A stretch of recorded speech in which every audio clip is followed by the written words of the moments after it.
물의 연용량에 대해서 한번 살펴보도록 하겠습니다. 지금 이 물의 특징을 어떻게, 지금 뭐 때문에 이런 물의 특징들이 나타나느냐? 바로 수소결합 때문에 나타난다라고 했습니다. 수소결합은 분자 간의 상호작용 중에 하나인데 그 상호작용 세 가지 중에 쌍극자힘, 그 다음에 분산력, 수소결합 이 세 개 중에서 가장 강력한 힘, 분자 간의 힘이 가장 세기 때문에 나타나는 현상이라고 얘기를 했었습니다. 자, 먼저 물의 연용량. 연용량과 비열에 대해서 한번 그 정의를 살펴보겠는데 연용량하고 비열 가끔 혼동해서 쓰기도 합니다. 하지만 그 정의가 조금 다른데요. 자, 열 용량은 뭐냐면 일정량의 어떤 물질의 온도를 1도씩 올리는데 필요한 열량을 우리가 열 용량이라고 합니다. 이때는 질량은 꼭 1g이어야 된다, 1kg이어야 된다, 그게 아니라 서로 같은 질량을 놓고 비교를 했을 때 100g이면 100g, 150g이면 150g 어떤 그만의 질량을 가지고 온도를 1도씩 올리는데 필요한 열량을 우리가 열용량이라고 합니다. 그럼 비열은 뭐냐?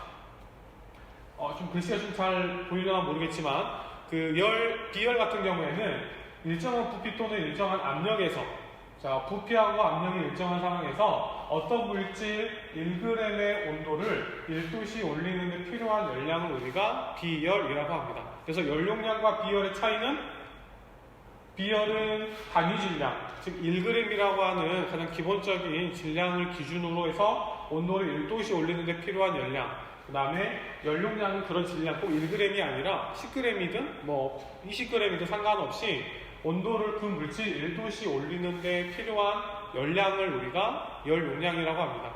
하지만 조금씩 기준이 다르긴 하지만 어차피 물은 수소결합을 하기 때문에 이 열용량과 비열이 다른 물질에 비해서 큰 편입니다. 이걸 이거를 떼어내야지 팽창하거나 온도가 올라가게 되는데, 온도가 올라가는데 더 어렵기 때문에, 수소결합 때문에 어렵기 때문에 열용량이 크다, 이렇게 우리가 볼 수 있겠고, 그래서 이 열용량과 비열에 대한 내용을 간단하게 정리해보면, 열용량이나 비열 같은 건 아니지만 우리가 성질을 할 때는 같이 놓고 본다면, 열용량이 클수록 열에너지에 의한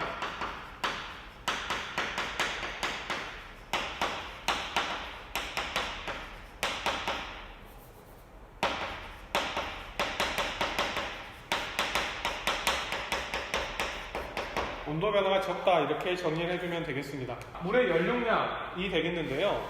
물의 연용량은 큰 편일까요? 작은 편일까요?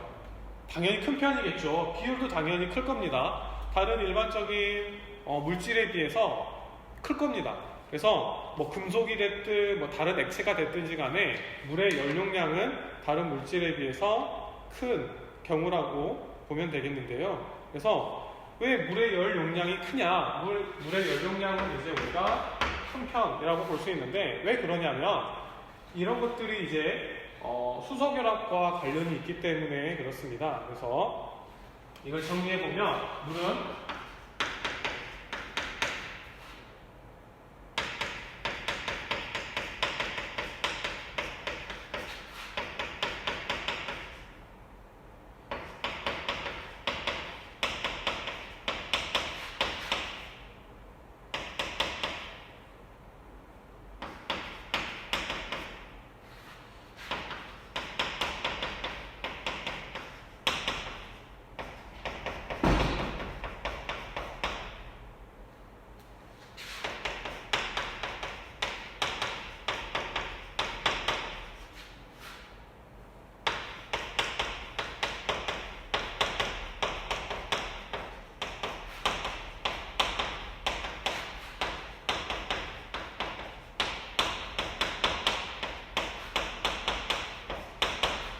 물은 분자 사이에 수소결합을 끊는데 많은 열 에너지가 필요합니다. 그러다 보니까 다른 물질에 비해서 열 용량이 크다, 그래서 많은 열 에너지가 사용되기 때문에 열 용량이 크다, 이렇게 생각을 하면 될 것 같습니다.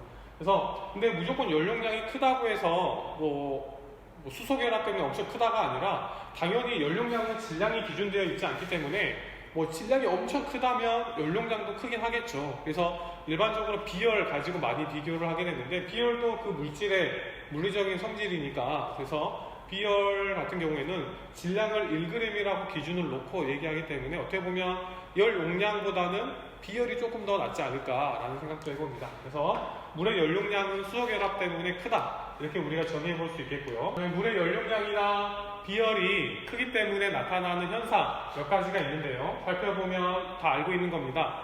해안 지방이 내륙 지방보다 연교차가 크지 않으며 겨울철에 더 따뜻하다.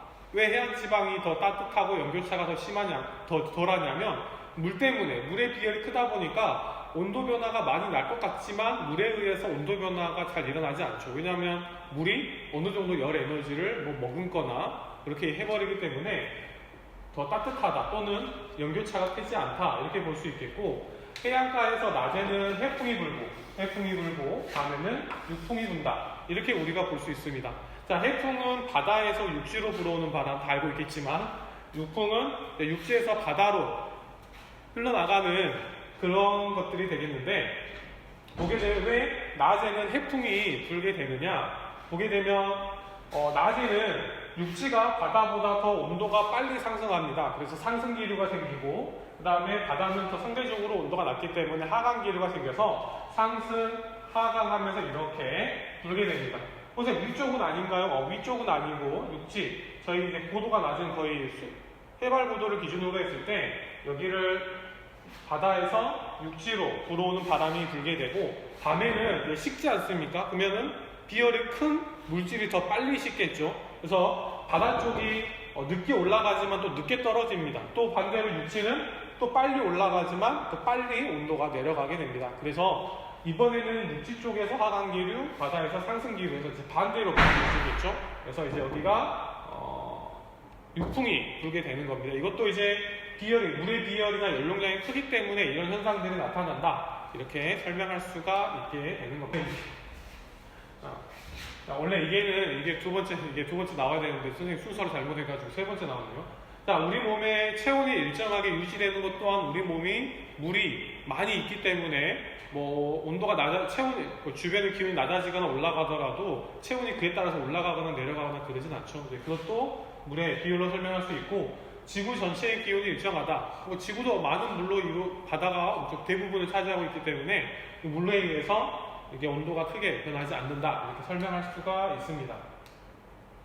자, 네 번째, 이제 물의 표면 장력을 한번 살펴보도록 하겠습니다. 자, 먼저 표면 장력은 우리가 많이 들어봤을 텐데, 표면 장력이 무엇이냐? 여기 보는 것처럼 액체가 표면에서 그 표면적을 최소화하려는 힘을 가리켜서 이제 우리가 표면 장력이라고 하게 됩니다.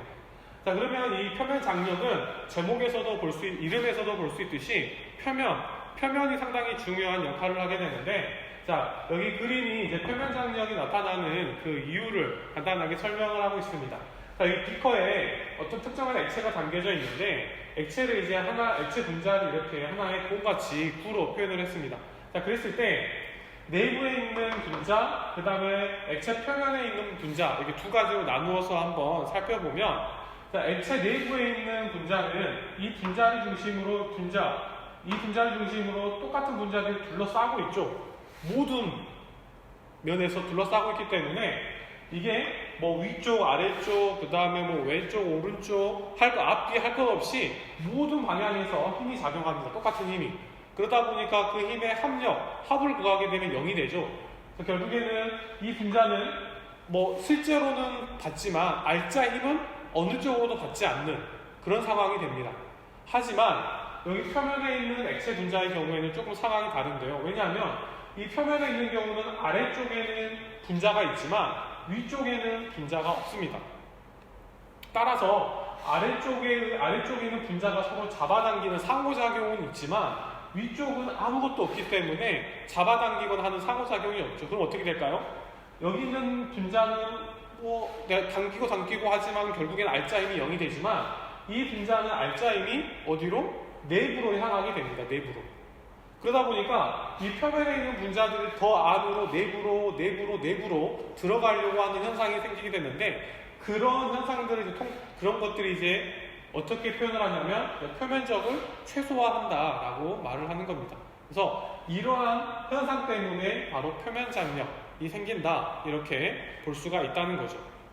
그래서 이 표면적을 최소화하려고 하는데 이 표면적이 가장 작았을 때 모양이 전에도 얘기한 적이 있는 것 같은데 완전한 구형일 때가 동일한 질량일 때 표면적이 가장 작다고 볼 수가 있습니다. 그래서 모든 액체들은 표면 장력이 세다면 구형이 되려고 할 겁니다. 그래서 물 분자는 보통 지구에서는 중력 때문에 완전한 구형이 되진 않지만 우주나 이런 데 나가게 되면 물 분자는 거의 특별한 힘을 가하지 않으면 구형에 가깝게 된다는 거 여러분도 들어서 알고 있을 거라고 생각합니다. 그래서 이 표면 장력도 뭐 때문에? 수소결합 때문에. 근데 그럼 다른 분자는 표면 장력이 없나요? 아니요, 표면 장력이 있습니다. 그러면 왜 이 물의 표면 장력을 더 강조하느냐? 바로 이것 때문에 그렇죠. 이것 때문에 서로 다른 액체 분자들의 표면 장력을 비교해 봤더니 물 분자가 월등하니 세더라라는 겁니다. 자, 보게 되면 여기가 어차피 수은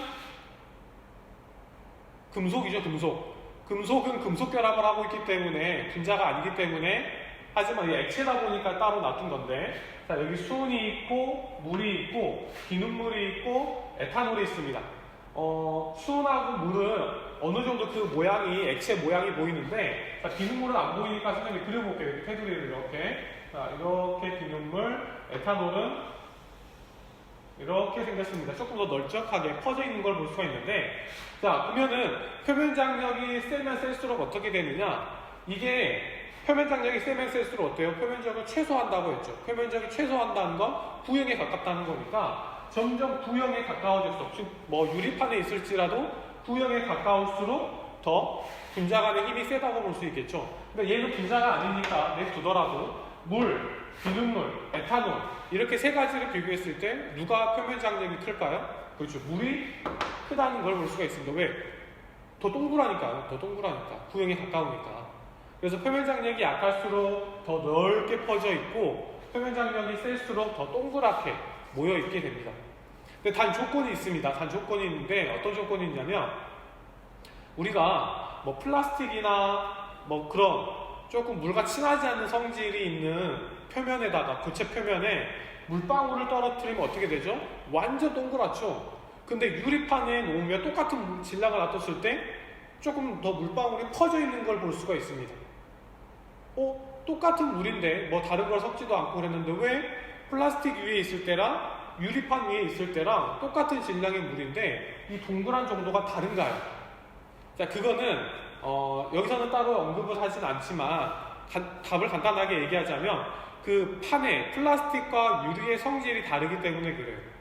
플라스틱은 물과 친하지 않기 때문에 그 물과 접촉하는 면적을 최소화하려다 보니까 더 동그래지는 거고 표면 장력이 커져서 그런 게 아니라 표면 장력이 커져서 동그래진 게 아니라 단지 이 판의 성질이 물과 친하지 않기 때문에 물과 접촉하는 면적을 줄이려고 하다 보니까 더 동그래진 거고 유리판은 물과 친한 성질을 가지고 있습니다. 이제 그거를 이제 친수성이라고 하게 되는데 그런 것 때문에 어느 정도 이렇게 그 플라스틱보다 약간 넓게 퍼져 있는 것을 우리가 관측할 수가 있죠.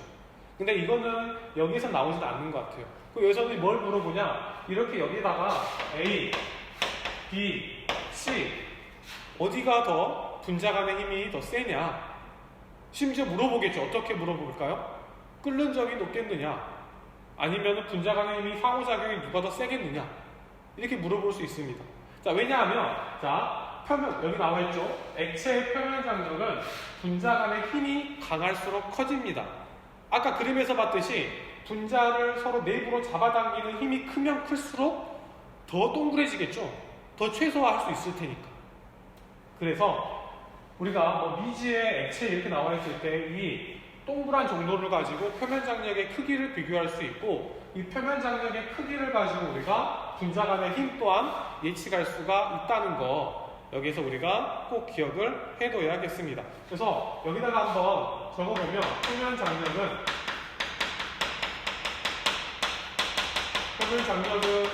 분자는 아니지만 수온이 가장 세고 물, 그 다음에 비눗물, 그 다음에 에탄올, 이렇게 볼 수 있습니다. 자, 비눗물은 똑같은 물인데 여기다가 말 그대로 비누만 섞은 거죠. 비누만. 여러분도 알다시피 이제 서로 비누 분자가 물 분자 사이에 끼어 들어가 가지고 물 분자끼리의 상호작용을 약하게 만들어서 표면 장력이 약해진다, 이렇게 생각을 하시면 될 것 같습니다. 자, 그렇다면 이제 세 번째, 물의 표면 장력이 크기 때문에 나타나는 현상이 몇 가지가 있는데, 자, 살펴봅시다. 여러분 책에도 나와 있을 텐데, 먼저 소금쟁이가 물 위에 떠 있습니다. 소금쟁이가 물에 떠 있는 거 잠깐 그 수면과 맞닿아 있는 발을 보면 뭔가 막이 있는 것 같아요. 소금쟁이의 발에 물과 친하지 않은 성질도 있을 수 있겠지만은 물이 떠 있을 수 있는 것도 물의 표면 장력이 세기 때문에 서로 이거를 이렇게 생각을 하면 돼요. 자, 이렇게 물이 있잖아요. 물이 있으면 여기다가 어떤 조그마한 가느다란 바위 같은 걸 이렇게 딱 올려놓으면 어떻게 될까요?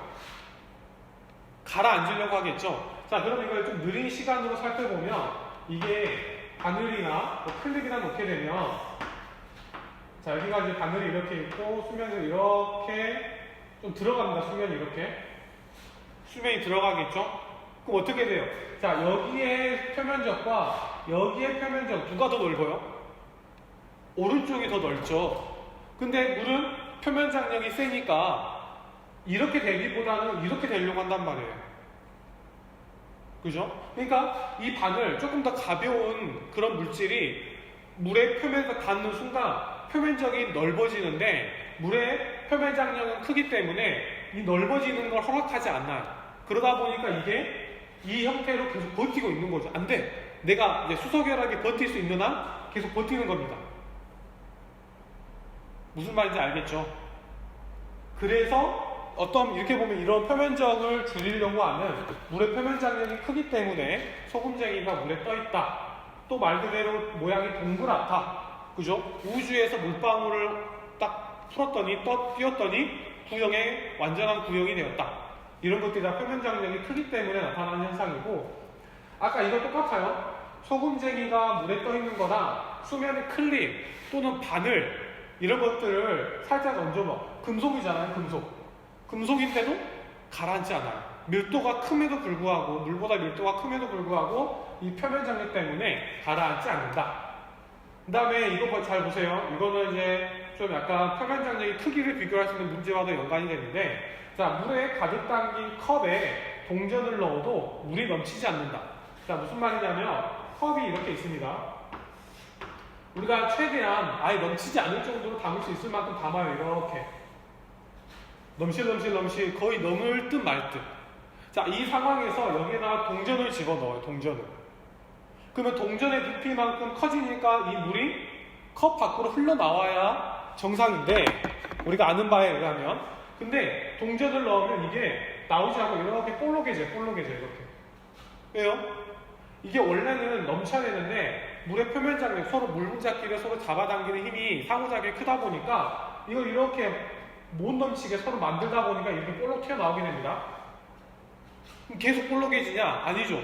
넣다 보면 점점 더 볼록해지잖아요. 그럼 이게 중력에 의해서 이 정도 올라갔는데, 이건 너무 과장된 거긴 하지만 이 정도 올라갔을 때 이 분자는 당연히 표면 장력도 받지만 뭐도 받아요? 이 밖으로 나가려고 하는 중력도 받아요. 그러면 이게 질량이 많아지면 중력도 커지다 보니까 이 내부로 잡아당기려고 하는 표면 장력의 힘을 이겨버리면 어떻게 돼요? 이제 흘러 넘치겠죠. 그래서 이 물이 가득 차 있는 컵에 동전을 한두 개 넣을 때는 물이 넘치지 않아요. 표면 장력이 크다 보니까. 하지만 이제 왕창 집어넣으면 넘치긴 하겠죠.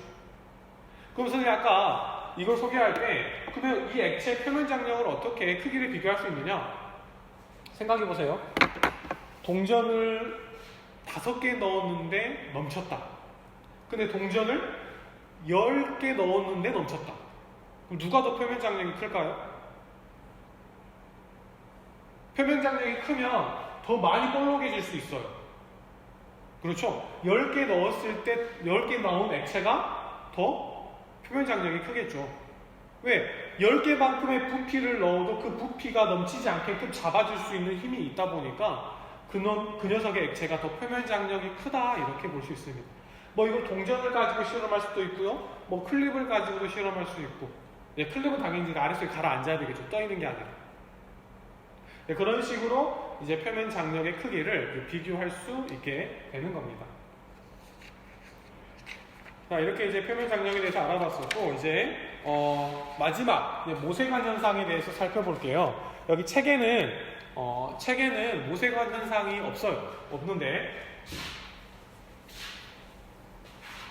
없는데 그 물의 성질 중에 모세관 현상도 이제 표면 장력과 매우 유사한 형태로 나오게 되기 때문에 한번 소개하도록 하겠습니다. 자, 모세관 현상은 뭐냐? 이제 뭐가 이제 새가 가느다란 거잖아요. 그냥 가느다란 관에서만 일어나는 겁니다. 뭐 굵은 관에서 일어나는 게 아니라 아주 가느다란 관에서 일어나는 현상을 우리가 모세관 현상이라고 합니다. 자, 모세관 현상에 대해서 간단하게 적어보면 액체가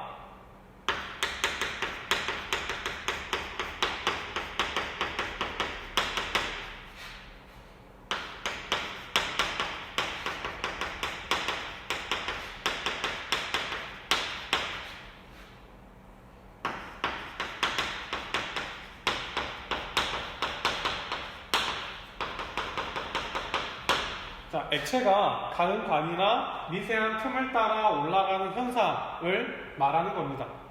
우리가 알고 있는 현상들이니까 이렇게 정리하면 될 것 같고, 물의 모세관 현상. 자, 모세관 현상에서 나오는 두 가지 용어가 있습니다. 바로 뭐냐면 응집력과 부착력입니다. 그래서 응집력과 부착력, 이 두 가지 용어를 가지고 모세관 현상을 설명을 하는데, 응집력은 뭐냐면 액체 분자끼리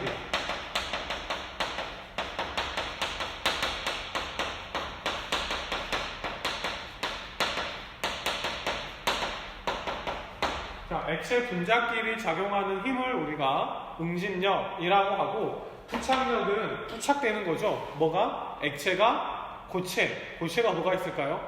관이 있겠죠.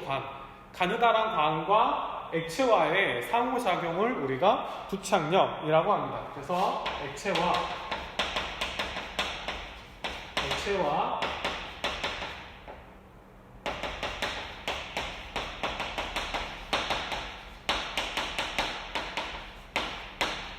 액체와 관 사이의 상호작용을 우리가 부착력이라고 합니다. 자, 이거를 이제 응집력과 이제 모세관 현상을 할 때 설명을 하는데, 이렇게 보면 될게요. 자, 여기가 이렇게 물이라고 할게요. 물이 담겨있는 큰 수조가 있습니다.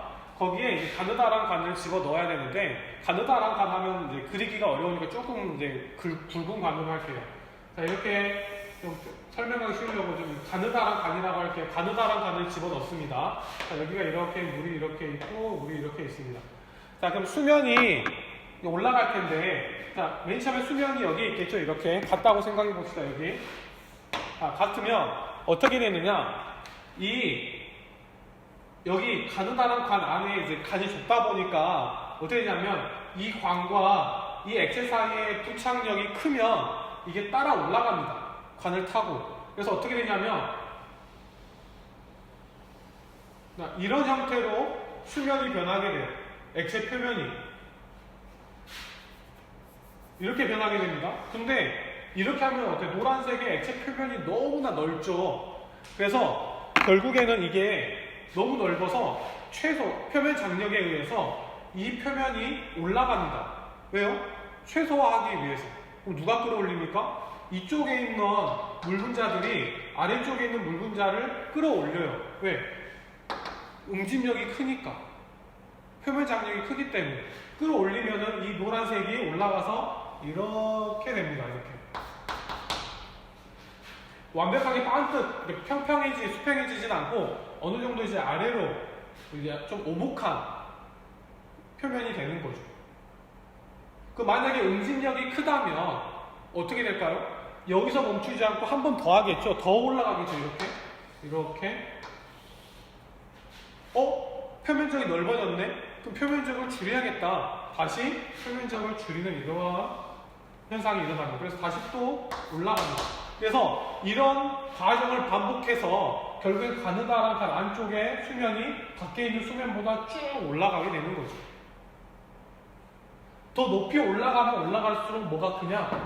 응집력이 크니까 부착력도 당연히 커야 되고 끌어올려줘야 되니까. 그래서 그런 응집력은 쉽게 말하면 우리가 앞에서 배웠던 분자간의 힘이 센 녀석의 응집력이 큽니다.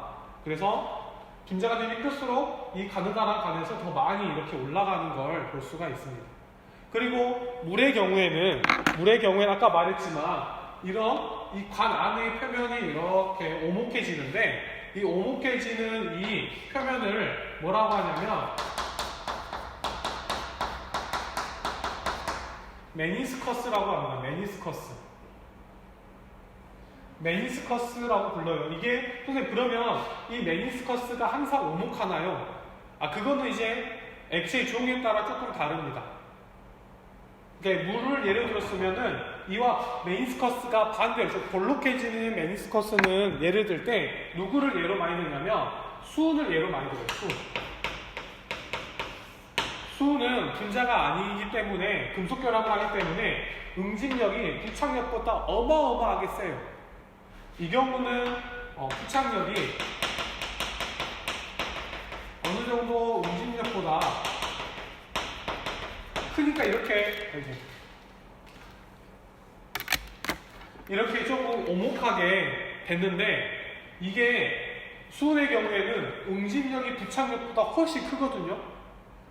자기끼리 모이려고 하는 성질이 크다 보니까 수은의 경우에는 어떻게 되느냐, 이게 아래로 내려가요. 아래로 내려가. 근데 이게 수은이라고 한다면 어떻게 되냐, 응집력이 너무 크다 보니까 이렇게 됩니다. 이렇게 돼요. 또 표면적이 넓어졌네요. 그래서 좁아지기 위해서 이렇게 됩니다. 이렇게. 그래서 수은의 경우에는 이게 가느다란 간, 무쇠관 안쪽에 수면이, 표면이, 액체 표면이 낮아지고 메니스커스가 볼록해집니다. 왜 그러냐면 응집력이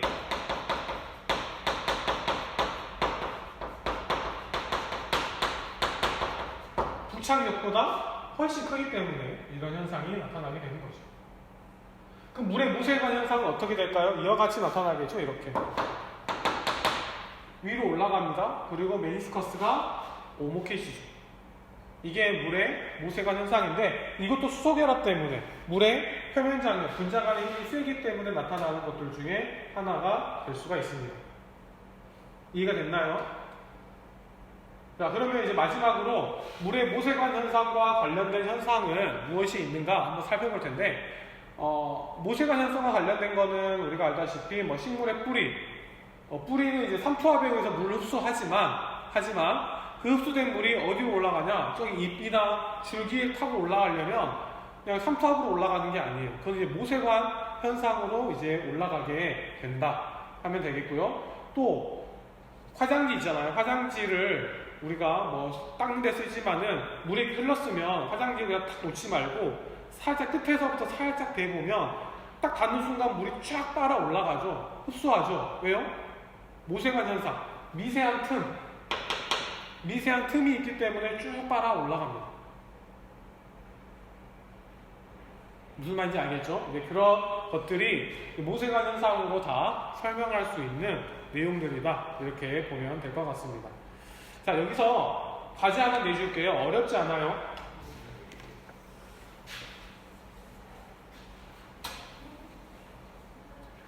자, 과제는 뭐냐면 물에 플라스틱 관을 넣었어요. 아까는 유리관을 넣었다고 했었는데 이번에는 물에다가 가느다란 플라스틱 관을 이렇게 넣으면 그 플라스틱 관 안에 높이가 어떻게 되겠는지, 높이 변화가 그 바깥에 있는 액체, 물의 표면보다 높아질지, 그 다음에 낮아질지 한번